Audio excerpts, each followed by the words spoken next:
ഇന്ന് ഞാൻ വലിയൊരു സന്തോഷത്തിലാണ്. കാരണം ഒരു വർഷം എടുത്ത് എൻ്റെ ഡോമിനർ ബുക്ക് ചെയ്തിട്ട് എനിക്ക് കിട്ടാൻ വേണ്ടിയിട്ട്, അതായത് 2019 നവംബറിന് ബുക്ക് ചെയ്ത വണ്ടി എനിക്ക് കിട്ടിയത് ഈ 2020 ഡിസംബർ 7-നാണ്. അപ്പോൾ നമ്മുടെ ഈ ഒരു വർഷം, അതായത് ലോക്ക്ഡൗൺ തുടങ്ങി ഏകദേശം 7-8 മാസത്തിന് ശേഷമുള്ള എൻ്റെ ആദ്യ വ്ളോഗിലേക്ക് നിങ്ങൾക്ക് എല്ലാവർക്കും സ്വാഗതം.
ഏകദേശം ഒരു വർഷത്തെ അധ്വാനം, അതായത് ഇതിന് വേണ്ടിയിട്ട് പിറകെ നടത്ത ഫിനാൻസിന് വേണ്ടിയിട്ട്, ക്യാഷിന് വേണ്ടിയിട്ട് എന്ന് വെച്ചാൽ ഏകദേശം ഒരു വർഷം എടുത്തത് ഈ ഒരു മുതൽ എൻ്റെ കൈ കിട്ടാൻ വേണ്ടിയിട്ട്. എൻ്റെ പൊന്നു സാറേ, ഇതിന് വേണ്ടിയിട്ട് അനുഭവിച്ച കഷ്ടപ്പാടും കാര്യങ്ങളൊന്നും നിങ്ങൾക്ക് ആർക്കും പറഞ്ഞാൽ മനസ്സിലാവും. കാരണം സാധാരണ ഇപ്പോൾ ബജാജിൻ്റെ വണ്ടി നല്ല ഏതൊരു വണ്ടിയായിരുന്നാലും നമുക്ക് എടുക്കാൻ പോയി ഏകദേശം മാക്സിമം ഒരു 4 ദിവസം സ്പോട്ട് ഫിനാൻസും കാര്യങ്ങളും എല്ലാം ആണ്. പക്ഷേ എനിക്ക് കിട്ടിയത് എന്താണെന്നറിയോ, ഒരു വർഷമാണ്. ഒരു വർഷം കഴിഞ്ഞ നവംബറിന് നമ്മുടെ വഴുതക്കാട് പയനീർ ബജാജിൽ 1000 രൂപ കൊണ്ടടച്ച് ഈ വണ്ടി ബുക്ക് ചെയ്തിട്ടുണ്ടായിരുന്നു. അപ്പോൾ ആ സമയത്ത് എനിക്ക് ഫിനാൻസ് കിട്ടുമെന്നൊക്കെ ഒരു ഉറപ്പുണ്ടായിരുന്നു. അപ്പോഴത്തേക്കും എന്ത് ചെയ്യാം, സംഭവം എൻ്റെ പേരിൽ ഫിനാൻസ് റെഡിയായില്ല. അങ്ങനെ നീണ്ടു. അപ്പോഴത്തേക്ക് 1000 രൂപ ബുക്ക് ചെയ്തു. വീണ്ടും അപ്പോഴത്തേക്ക് 55,000 രൂപ ക്യാഷ് വേണം. അപ്പോഴത്തേക്ക് ഏകദേശം 10-30,000 രൂപയ്ക്കകത്ത് ഉണ്ടായിരുന്നുള്ളൂ. അപ്പോൾ CBR എൻ്റെ കയ്യിൽ ഇരിക്കുകയായിരുന്നു.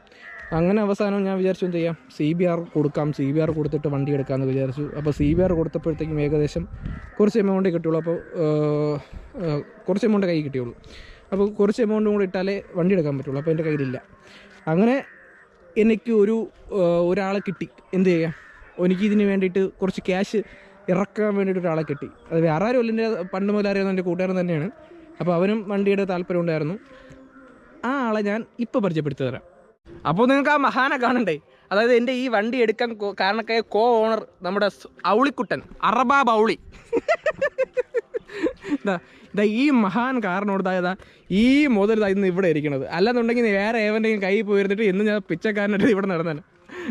ഇതാ ഈ മുതലുണ്ടോ, ഓർത്ത് വെച്ചാൽ മറക്കണ്ട. അത് ഔളിക്കുട്ടൻ, നമ്മുടെ ബിബിൻ പേഴുമൂടെന്ന് പറയും. അപ്പോൾ നമ്മൾ ബിബിനെ പരിചയപ്പെട്ടില്ല. ആ പയ്യനാണ്, ഗൾഫിലുള്ള പയ്യനാണ്.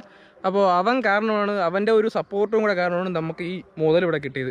ഇനി ഈ മുതലിനെ വെച്ച് വേണം നമുക്ക് പല സ്ഥലങ്ങളും കാണാൻ വേണ്ടിയിട്ട്. അപ്പോൾ നിങ്ങൾക്ക് പല സ്ഥലങ്ങൾ ഇൻട്രൊഡ്യൂസ് ചെയ്യണമെങ്കിൽ ഇനി ഇവൻ കൂടെ കാണും.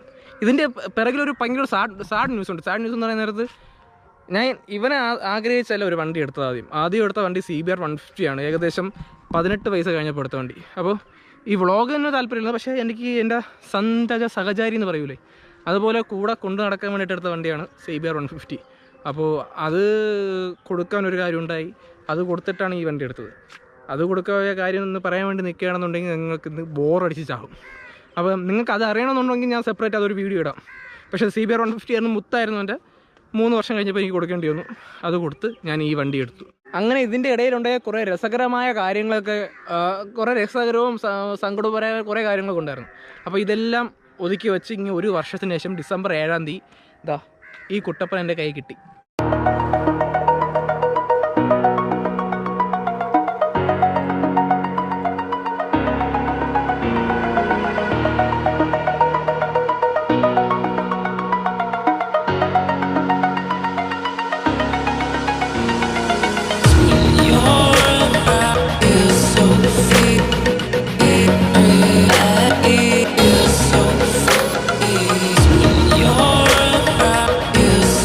See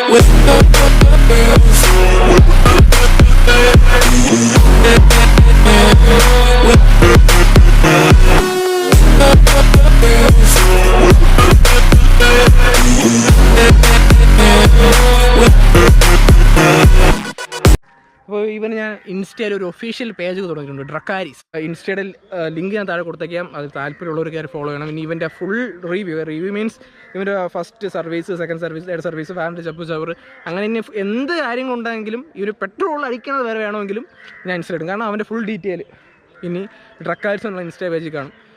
അപ്പോൾ ഞാൻ എന്തായാലും വണ്ടിയെക്കുറിച്ചുള്ള റിവ്യൂ എനിക്ക് ചെയ്യാൻ അറിഞ്ഞുകൂടാ സത്യം പറഞ്ഞു, ഞാൻ അതുകൊണ്ട് ചെയ്യുന്നില്ല. പിന്നെ എന്തായാലും ഞാൻ ഏകദേശം ഫസ്റ്റ് സർവീസ് കഴിഞ്ഞിട്ട് ഞാൻ ഒരു വീഡിയോ ചെയ്യും. കാരണം വെച്ചാൽ ഇവൻ്റെ കാര്യം എങ്ങനെയാണ്, ഞാൻ ഇതിന് മുമ്പ് വലുതായിട്ടൊന്നും ഡോമിനർ അങ്ങനെ ഓടിച്ചിട്ടില്ല. അപ്പോൾ ഫസ്റ്റ് സർവീസ് കഴിഞ്ഞതിന് ശേഷം ഞാൻ ഇത് ഓടിച്ച് ഇതിനെക്കുറിച്ച് ഇതിൻ്റെ നെഗറ്റീവും പോസിറ്റീവും കാര്യങ്ങളെല്ലാം ഞാൻ എന്തായാലും അറിയിക്കും, സത്യം പോലെ അറിയിക്കും. പിന്നെ കോസ്റ്റും കാര്യങ്ങളും, സെക്കൻഡ് സർവീസ്, തേർഡ് സർവീസ്, പിന്നെ ഇവനെ വച്ചൊരു ബിഗ് കാര്യമുണ്ട്. കാര്യം എന്ന് വെച്ചാൽ അത് ഞാൻ വഴി അനൗൺസ് ചെയ്യാം. അപ്പോൾ എന്തായാലും നിങ്ങൾ എന്നെ പിന്തുടരുന്ന കുറേ കാര്യങ്ങൾ ഇനി അറിയാം മീൻസ് ഞാൻ എന്താ പറയുക, ഇപ്പോഴേ ഞാൻ സർപ്രൈസ് പൊളിക്കുന്നില്ല. ഇപ്പോഴേ പൊളിച്ചാൽ നമ്മൾ എല്ലാം ചെയ്ത് പ്രവർത്തിക്കണം. അത് പറഞ്ഞുകൊണ്ട് നടന്നിട്ട് ഒരു കാര്യമില്ല. അപ്പോൾ ഡ്രക്കാരിസിൻ്റെയും ആഷ് ദ ട്രാവൽ റൈഡിൻ്റെയും പുതിയ അപ്ഡേഷൻസ് അറിയാൻ വേണ്ടിയിട്ട് നിങ്ങൾക്ക് ഇഷ്ടപ്പെട്ടെങ്കിൽ, നിങ്ങൾ കുറ്റം ഉണ്ടെങ്കിൽ നിങ്ങൾ ധൈര്യമായിട്ട് കമൻറ്റ് ചെയ്യണം. കാരണം എന്ന് വെച്ചാൽ നിങ്ങൾ കുറ്റം ഉണ്ടെങ്കിൽ പറയാതിരുന്നത് അത് മോശമാണ്. എന്ത് കുറ്റം ഉണ്ടെങ്കിൽ പറയുക, എന്ത് അപ്പിയറൻസ് ആണ്. ഞാൻ ഇപ്പോൾ ക്യാമറയ്ക്ക് വേണ്ട അപ്പിയറൻസ്, എനിക്ക് ക്യാമറ അപ്പിയറൻസ് ഇല്ല, അതിന് കണ്ടാലും അറിയാമല്ലോ. അപ്പോൾ ക്യാമറയ്ക്ക് വേണ്ട അപ്പിയറൻസ് ഞാൻ എങ്ങനെ നിൽക്കണം, എങ്ങനെ സംസാരിക്കണം, പതുക്കെ സംസാരിക്കണോ എന്നുള്ള കാര്യങ്ങൾ എന്തുണ്ടെങ്കിലും ഒരു സുഹൃത്തിനെ പോലെ കണ്ട് തെറ്റ് പോലെ പറഞ്ഞ് എനിക്ക് കമൻറ്റ് ചെയ്യണം. എങ്കിലും എനിക്ക് തിരുത്താൻ പറ്റുള്ളൂ. ഇല്ലെങ്കിൽ ഞാൻ വേണ്ടി ഇതേപോലെ അങ്ങ് ഫോളോ ചെയ്യും. എന്തെങ്കിലും ആരെങ്കിലും ഒന്നും പറഞ്ഞാലേ നമുക്ക് അതനുസരിച്ച് പ്രവർത്തിക്കാൻ പറ്റുള്ളൂ.